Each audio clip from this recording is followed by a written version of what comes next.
So in this video, we're going to be talking about how do we write a system of linear equations in order to set it up. So in class, we learned that a system of linear equations is just a collection of one or more linear equations that have the same variables in it. And our goal is eventually going to be to figure out what these two variables can be to make both of the equations true. But before we do that, we have to learn how to take a situation and actually make it into our two equations in order to use the algebraic techniques in order to solve this. So here's our first example. So we have Jack collects baseball and football cards. He has 125 cards total. The number of baseball cards he has is 5 more than 3 times the number of football cards, and we need to write a system of equations to determine how many we have of baseball cards and how many we have of football cards. Before we start, I always suggest is write what your variables mean. So in this case, we're talking about two variables. So one of them is B, which we're going to make stand for baseball. The number of baseball cards. So again, you want to be a little bit more specific of baseball cards.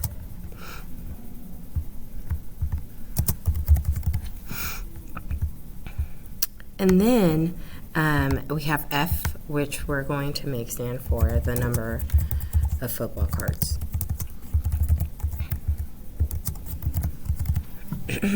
Okay, so now that we have our two variables, let's go ahead and highlight the two pieces of information that we're going to use to make our two equations. So remember, it is two equations, so there's basically we have to split up the information. Something is talking about one thing regarding the baseball and the football cards, and something is talking about something else. So we have to learn how to separate these two informations because we're making two separate equations. Okay, so the first thing that they tell us is that I have 125 cards in total. So this is what I would highlight as being important. This is telling us about the actual physical number of cards that I'm going to have. But then the next thing that I have that's completely separate to this is it's telling us about the relationship between the baseball cards and the football cards. So this doesn't technically have to do anything with the total, but it's just telling us how many baseball cards I can have in terms of football cards. So these are two separate pieces of information that we're going to use in order to make our two equations. So the first thing I'm saying is that I have a total of 125. So that means if I take all the baseball cards I have and all the football cards I have, I'm going to have 125 in total.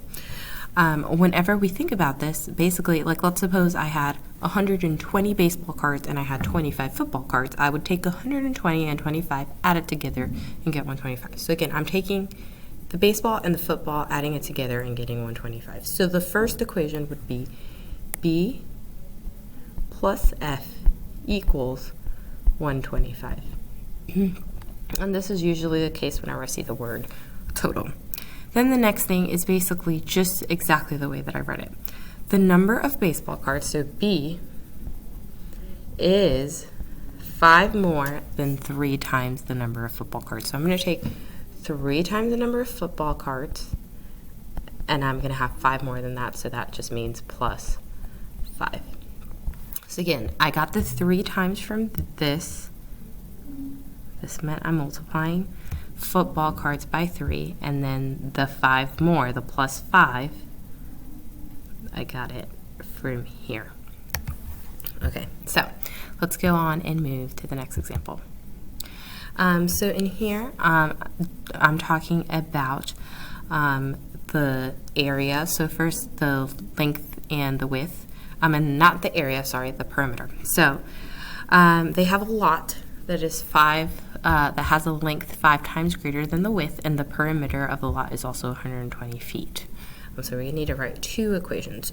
So basically, perimeter is a little sneaky because you have to remember the equation for perimeter. Perimeter is basically you take twice the length and add it to twice the width. This is the formula for finding perimeter, if y'all remember. So again, I have length and width in this equation. And I also have length and width in the first part that they told me. So it says that Don has a rectangular lot that has a length 5 times greater than the width. So the two variables that I'm trying to figure out in my question are length and width. So let's go ahead and label our variables. L is going to stand for length, and W is going to stand for width. So the first equation I'm going to write is based on this first sentence. John has a rectangular lot that has 5 times, and let me go ahead and just highlight this a little bit thicker, that has a length 5 times greater than the width.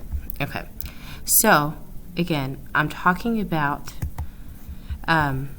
so the length, so L is 5 times greater than the width. So the length is greater. So I'm going to do equals 5 times the width, 5 times W. So that's that first sentence right there. Now, my next sentence, I'm going to get using the perimeter. So the perimeter of the lot is 120 feet.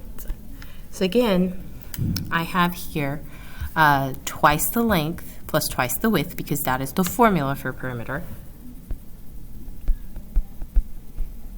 is going to equal a total of 120 feet. So remember, the goal with system of equations is to create two equations that have the same variables in it. So again, this had the variables of length and width, and so did this. And eventually our goal is going to be able to find what number for length and what number for width is going to make this true. But for right now, we are just going ahead to set this up. Okay, so let's go ahead and do the next one. So in this case, I have a table, and then I have a little blurb on the top. So this is, I can kind of like separate my information a little bit more easy in this situation, because train A starts at 5 miles away and moves at a rate of 3 miles per hour. So this, let me go ahead and grab a highlighter. This sentence right here is one equation in itself. And then this table right here is going to give us another equation in itself. All right, but like always, we want to go ahead and label our variables. In this case, let's use X and Y, so just become a little bit more sophisticated. Of course, like you can use whatever variables make sense to you in this situation, but let's go ahead and transfer our knowledge to an X and a Y, because that's what we're going to be seeing eventually. So X is our input, and the easiest way to tell here what your X is just look at the table. The input here is hours driven, so we're going to let X be the hours driven.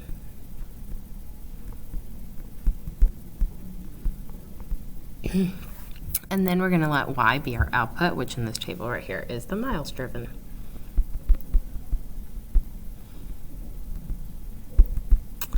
So the first equation, which is about train A, is telling us that it starts 5 miles away and moves at a rate of 3 miles per hour. So I already started with 5 miles here, so this is kind of like your starting point, your initial value. I would say that this is your y-intercept, and you're moving at a rate of 3 miles per hour. So this is your rate of change. I would say is your slope. So we can write an equation that your miles driven is going to equal to 3x plus 5. Again, just in slope-intercept form. You have your slope times the hours driven plus your initial value that you started with. Now, train B, you can figure out your initial value by looking at the table. When you started with 0 hours, you were already 6 miles away. So you had this 6 right here that we started with. And then we're going to go ahead and find the slope. Just take 2 points and figure out the change in the y over the change in the x. So here, when I go from 12 to 18, I went up 6. And when I went from 2 to 4, my x's, I went up 2. So your slope is going to be positive 6 over 2, which is just 3. So your second equation is going to be y is equal to, your m is 3, and then your y-intercept is 6. Eventually, the question would ask us, okay, so when, how many times will, how many hours would it take for these two trains to meet? And again, we'll figure out how to solve that later on. Okay, and now let's do the last example. So in this example, we have, again, a little blurb on the top, and then we have a graph on the bottom. So getting our two equations is just going to be a little bit more self-explanatory here. Okay, so before we begin, let's kind of read the situation and highlight. So AJ's Orchard has 160 rows of banana and avocado trees. This is one equation, and then with another highlighter, I would highlight your next equation, which is going to be the graph. So basically all this. Okay, so we're talking about two variables. The easiest way to tell, again, it would be to just go ahead and look at the graph. So we're talking about your x, or your input value, would be rows of avocado. In this case, you're using the letter A, so let's continue to use the letter A. So rows of avocados.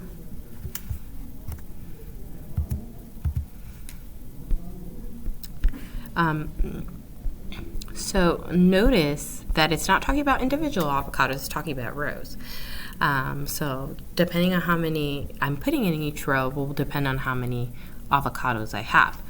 So also for B, we're talking about rows of bananas. So the yellow tells us that AJ's Orchard has 160 rows of banana and avocado trees. So I'm thinking here, okay, this is my total. So in total, I'm going to have 160 rows. So I have some that are avocados and I have some that are bananas. If I take that and put it together, I'm going to have 160. So that, again, is a total. So I would take A plus B and set it up to equal 160. And then the relationship between the bananas and avocados trees is shown in this table. So I can go ahead and write a linear equation for this because it is a line. This line is a little bit off. It's supposed to have a y-intercept that's 0. So we're just going to go ahead and write that our y-intercept is a 0. And then our slope, we would just get it by counting our rise over run, since our graph is counting by ones. So I am going up 3, and I'm going across 1. So my slope is going to be 3. If I'm writing my equation, I can write it in slope-intercept form. So y equals mx plus b. However, our y here, according to this table, is the letter b. So instead of the letter y, I'm going to write the letter b equals my slope. And instead of x, I'm going to write the letter a, because that's what I'm using here. So I got to be consistent. Plus 0, so I don't really need to go ahead and write that 0. So if I kind of interpret this, basically I know that I have 3 times as many avocados as I have bananas. Okay, so we're done with this video, and I hope that you've taken good notes.